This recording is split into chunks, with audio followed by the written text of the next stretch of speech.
Well, it's Sunday the 6th of August, and this is episode 2326 of 301 Permanently Moved to Online, a personal podcast 301 seconds in length, written, recorded, and edited by me, at the JMO.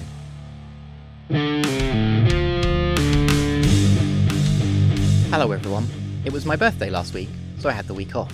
Seems like mid-season breaks are in this year. As has become tradition, as a birthday present, it would be wonderful if you could all take a moment to rate and review the show 5 stars on iTunes, or subscribe to my YouTube. I'd really appreciate it. It really helps placate the algorithmic overlords. Also, international paid supporters are starting to receive the summer issue of my zine, Start Select Reset. Photos with big thumbs up are showing up on the socials too, which is nice to see. If you'd like to join the mailing list, subscribe from £5 a month over at thejmo.net/support. So earlier this week, I had the misfortune of accidentally opening a link to a website in Google Chrome on my phone. Like Dave Bowman entering the monolith, what happened next was wild. My god, it's full of ads. The viewport was full of ads. Unusable to the point of parody. I'll include a screenshot in the show notes, but I'll attempt to describe what I saw. At the top, we have a tiny banner ad for some undisclosed path to success. Its background image, a deep green forest path. Directly below sits the site's header toolbar. Below that, an unrelated video plays, a news article about how Turkey is fighting to protect Antakya's ancient heritage after the recent earthquake. Below, a full 1/3 of the screen is taken up by a pop-up powered by SurveyMonkey that reads, "Can we ask you a few questions?"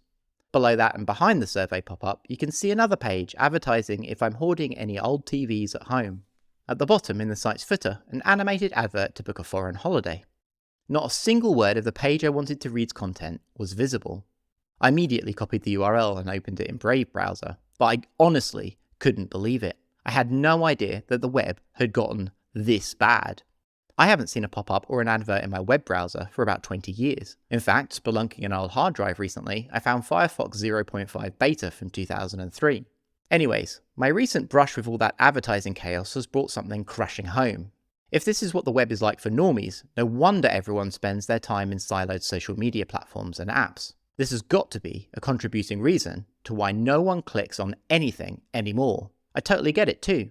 It's better to suffer through ads integrated in an app every 3 posts than click a link and have to wade through a spaff of pop-ups, adverts and EU cookie consent banners. About 10 years ago, I gave a Pecha Kucha at the much-missed North London project space Lima Zulu called Viewer Discretion Cannot Be Advised. The talk was written in the context of social media at the time. Back then, it was the norm for graphic images of Gaddafi's capture, ISIS beheadings, etc. to show up in the feed uncensored, without warning or consent. In the talk, I spoke about the sense of danger inherent in the hyperlink. What might the world of the future look like when you could click on any link on social media and it could send you anywhere? What would culture look like when the day-to-day realities and conditions of other people on the planet are just a click away? Now that we've arrived in that future, of course, the question is answered. People have stopped clicking links entirely. And who can blame them? The web, the open commercial web, is basically unusable.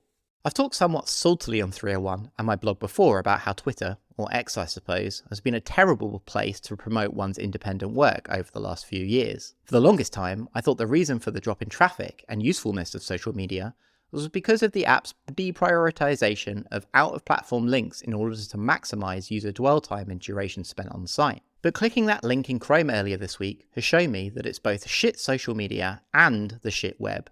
So what are we supposed to do? Our digital landscape has fundamentally changed. Somewhere along the line, we traded the early internet as a place of exploration, creation and freedom for one dominated by algorithms and ads. Maybe it's time, creators who are listening, to ditch Google Analytics as a first step. I did it recently when I rebuilt my blog and haven't looked back. But we're not trapped between the bad web and bad social. Increasingly, the best of the web is happening in places on platforms where creators have more control. Newsletters, Substacks, podcasts, blogs, etc. But we also need to rebuild some of the other parts of what we've lost. The creator economies of the bad web is creativity in single-player mode.